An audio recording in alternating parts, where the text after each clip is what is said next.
Hey guys, Nina here, welcoming you to another reading from the Ladies of Horror Picture Prompt Monthly Challenge, hosted by Elaine Pascale on her channel, The Godmother of Horror.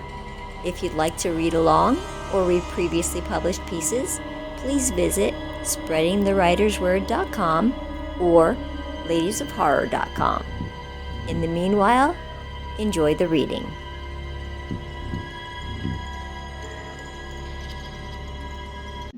To See by Elizabeth H. Smith. Joan didn't think much of the old glasses she found while hiking in the Rockies.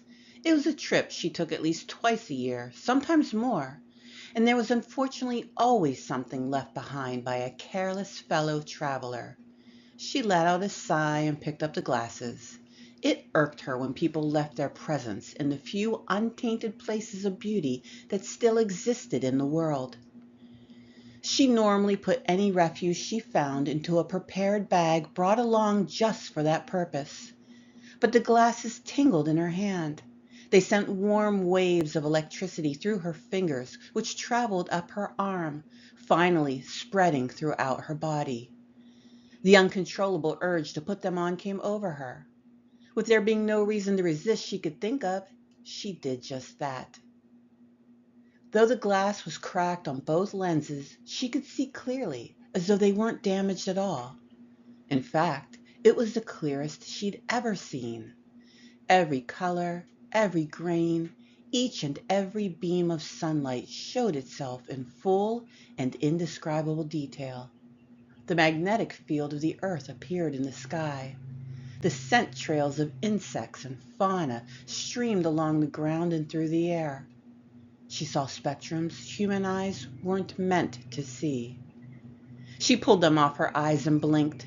The world around her looked normal again. Not only the call of these strange glasses urged her, but now curiosity as well.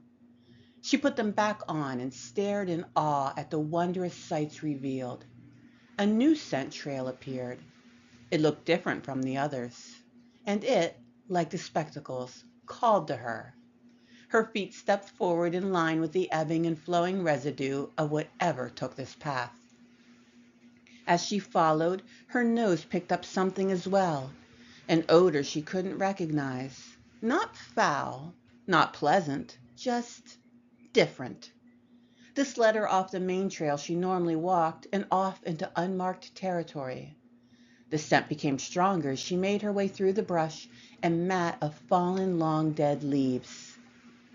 At the end of this trail, the entrance to a cave yawned before her, concealing its insides in darkness. Joan threw her pack around front and retrieved her flashlight. With a deep breath and a beam to guide her way, she entered. The air inside was moist, and the neutral scent she followed grew unbearably strong. But the unexplainable drive she felt kept her legs moving forward, deeper, closer.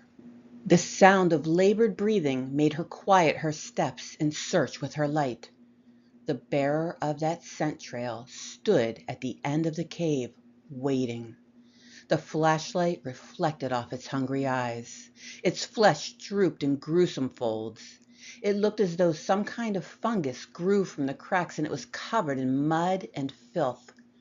A pile of bones sat behind it, every morsel of flesh stripped from them. Joan's first thought was to run, but the thing she found was too fast. The glasses fell from her eyes and crashed to the ground, and she was grabbed by a massive hand wrapped around her waist. She was lifted from the ground and, feet first, gnawed slowly to death as the cave-dwelling monstrosity had its next meal.